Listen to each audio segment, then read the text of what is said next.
All right, so we are joined from Atlanta by my friend, the founder, CEO of Badie Designs, Taneka Badie. We thank you so much for joining us today. It's our entrepreneurship class. We've got a room full here with us at Velma Jackson High School, and we're recording this for all of our friends in Madison County schools, Madison Central, Ridgeland High School, Germantown High School, the Academic Options Center, and our YouTube channel. So thank you for fitting us in today. Thank you for having me. Yeah, no, obviously we want to talk about all the cool things you do in your business because you're have some really cool things on the horizon. But you are a graduate of SCAD there in Savannah. So just give us a little background about your college path and how you got into this area of entrepreneurship. Yes, so I've attended Art Institute of Atlanta as well as SCAD Oh in the wow, Atlanta campus. that's awesome. So that's where I got my background in graphic design from there. And then upon graduating, well, during my time during college, I did a few internships as well as a lot of freelance work. So they would post a lot of opportunities, through the career services office, and a lot of them, I would be the person getting a lot of those opportunities because I was just interested in building up my experience and trying to get experience as much experience as I can while I was in college. Then upon graduating, I actually started my business. Maybe a couple years later, I did continue to do freelance work because I had quite a bit of freelance clients after getting a lot of opportunities through the schools. So I started my business from there. Now, obviously, you're a very gifted artist, and your degree was in graphic design. Now, there's a lot of great schools now more than ever that have graphic design programs, and you can find a Yes. great career as a graphic designer, whether in the public or the private sector. But what inspired you to start your own business? Because there's plenty of people that could be great graphic artists, but they wouldn't necessarily be great entrepreneurs. So, just talk about how you went out on your own and started this amazing company. Yes. So for me, I was actually an entrepreneur since the age of 15.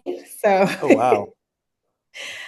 so I was an entrepreneur in high school. My dad was also an entrepreneur. So I feel like it was just in me. That's how I grew up around entrepreneurship. So it's just something I always wanted to do.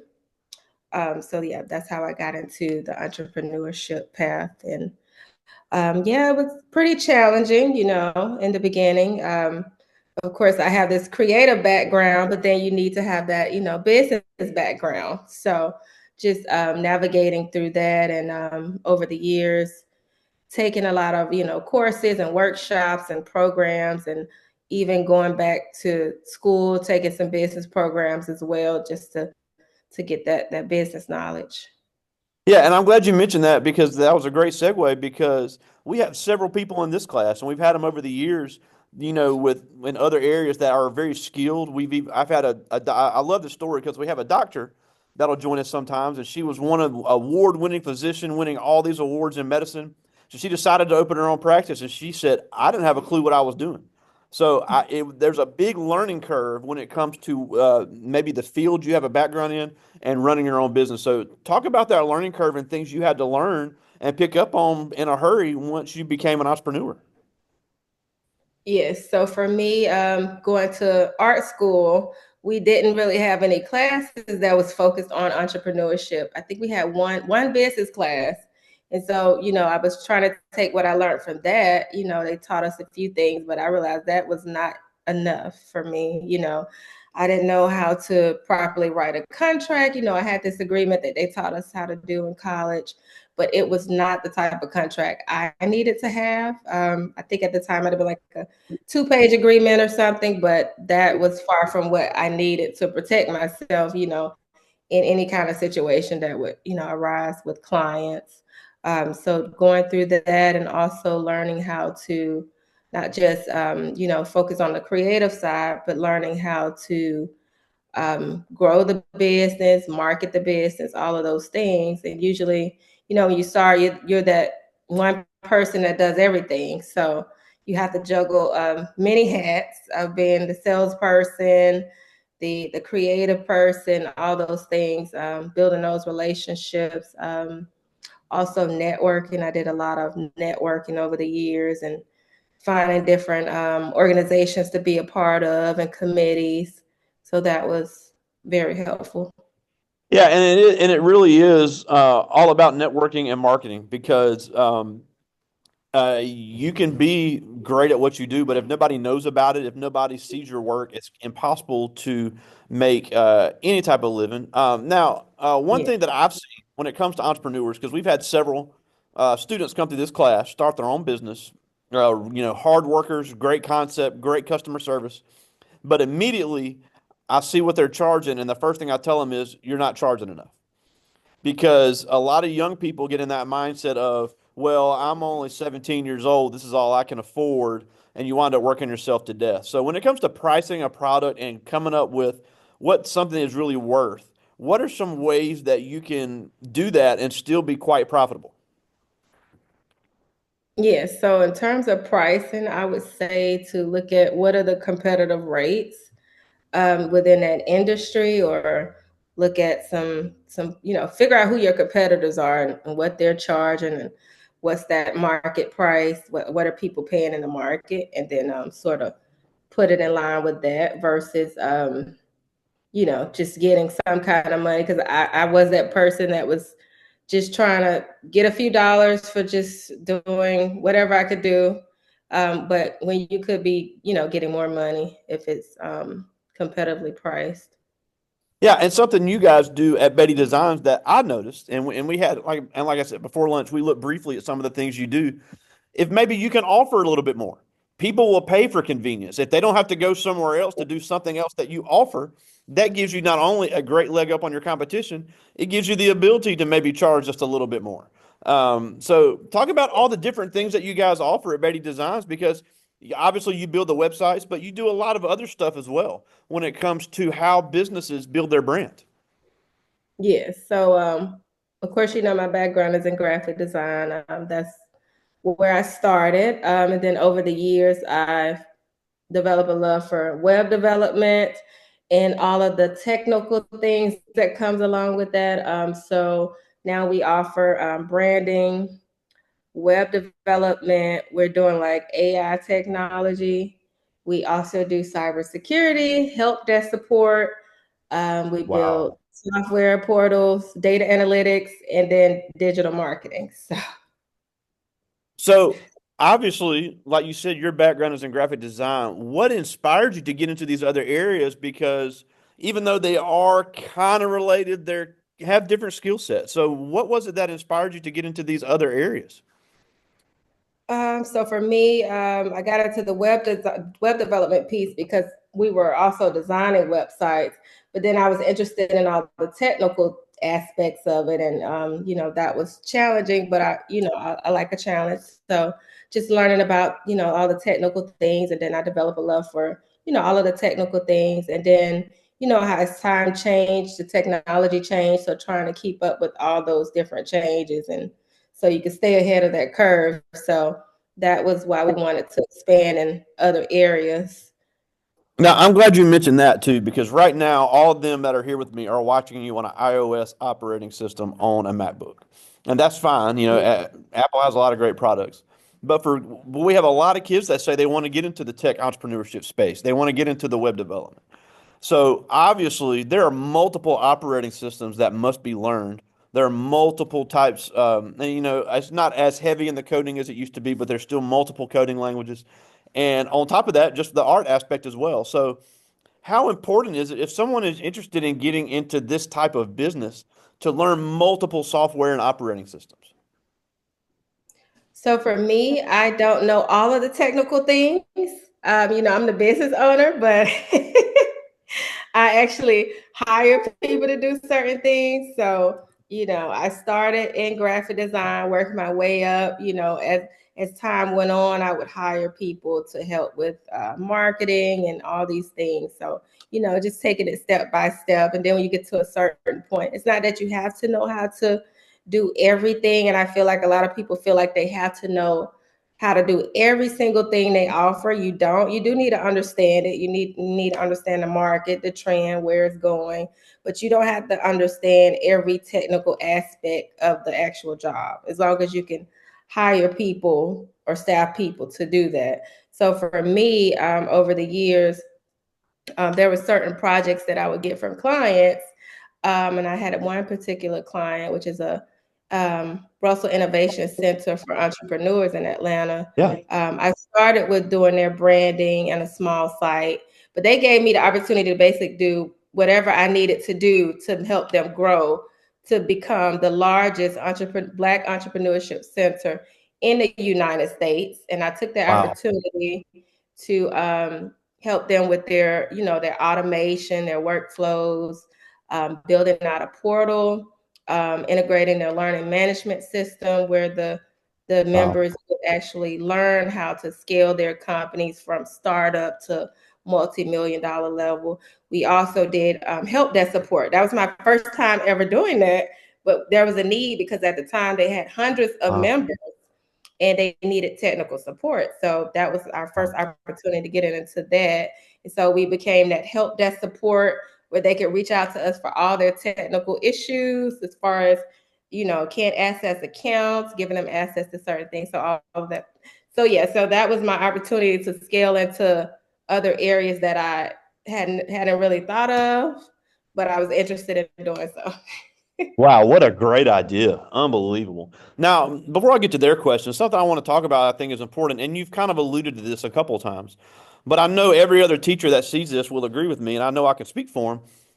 One of the skills that this generation seems to be missing is the communication and sales skills. Small things, walking in a room and introducing yourself, being able to articulate a product, being able to articulate yourself, being able to explain to someone who may not be an expert in your area exactly what it is you're selling. If you are a tech entrepreneur and you're walking into a finance company, you're going to have to sell to them what you can offer in a way they can understand. Being able to look people in the eye and shake their hand, and being able to type professional emails. So even if somebody may have a great idea, they may be a hard worker. How important are those skills when it comes to developing a business? Yes, those skills are very important. You definitely want to learn how to have like a 30-second pitch.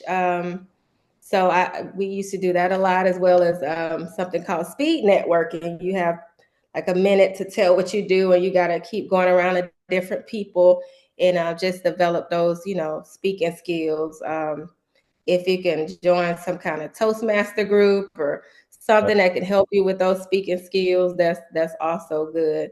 And a lot of times, I know on the technical side, certain words you don't need to use because people really don't understand certain words on the technical side when it comes to programming. So you just want to figure out how to explain what you do where people can understand it. Yeah, and I was talking with someone recently that was starting something in the medical realm, and they wanted me to look at some things, and I was like, "Look, this seems like you've done your research, but I have no idea what these medical terms are."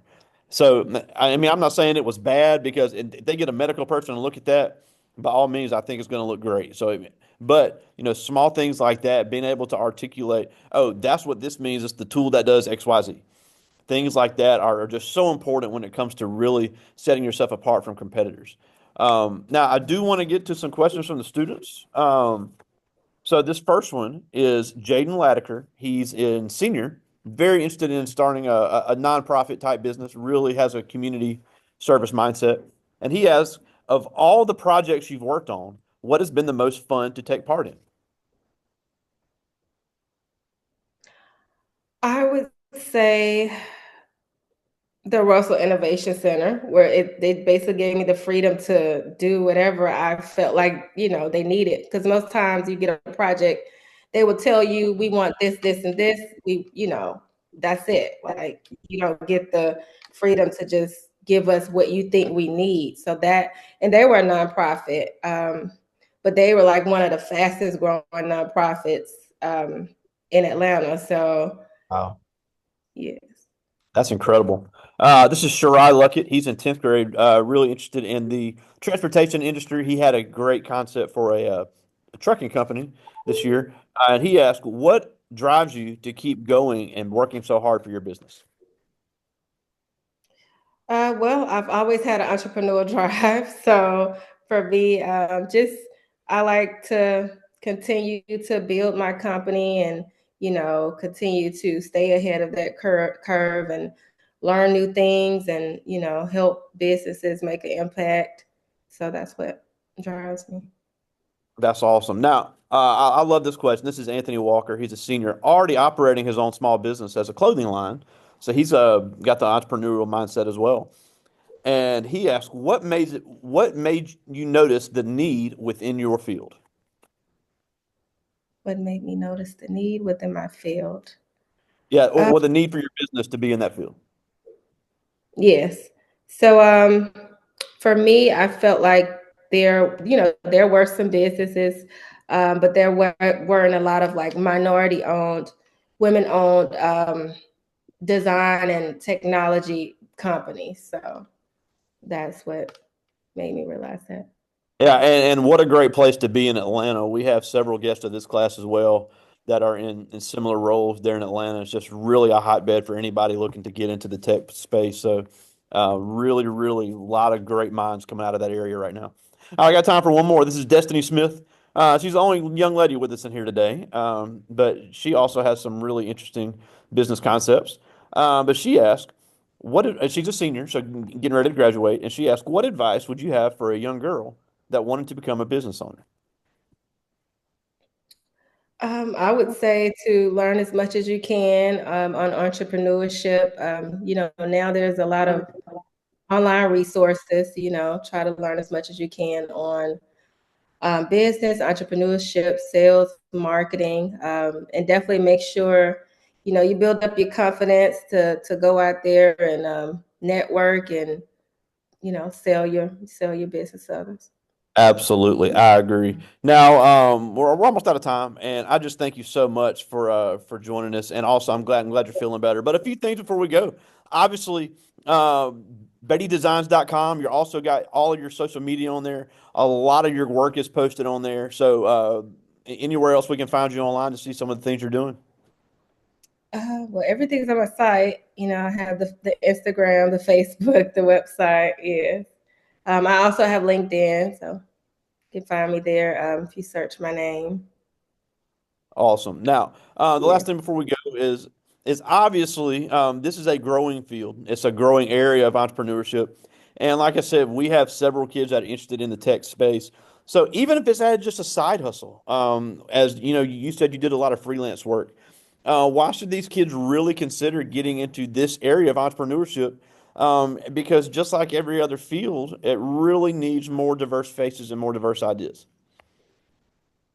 Yes, you should definitely consider getting into graphic design or technology fields because it's definitely a growing field. And as you know, like with technology and AI, is definitely growing tremendously. So I would say there's a lot of opportunities out there, and they pay well, so you don't have to, charge a little bit of money. They pay pretty good. So yeah, Awesome. Well, again, we thank you so much for joining us. I'm so glad you're feeling better. Taneka Badie, all the way from Atlanta, owner of Badie Designs. Thank you so much for joining us today. thank you for having me. I talk to you soon.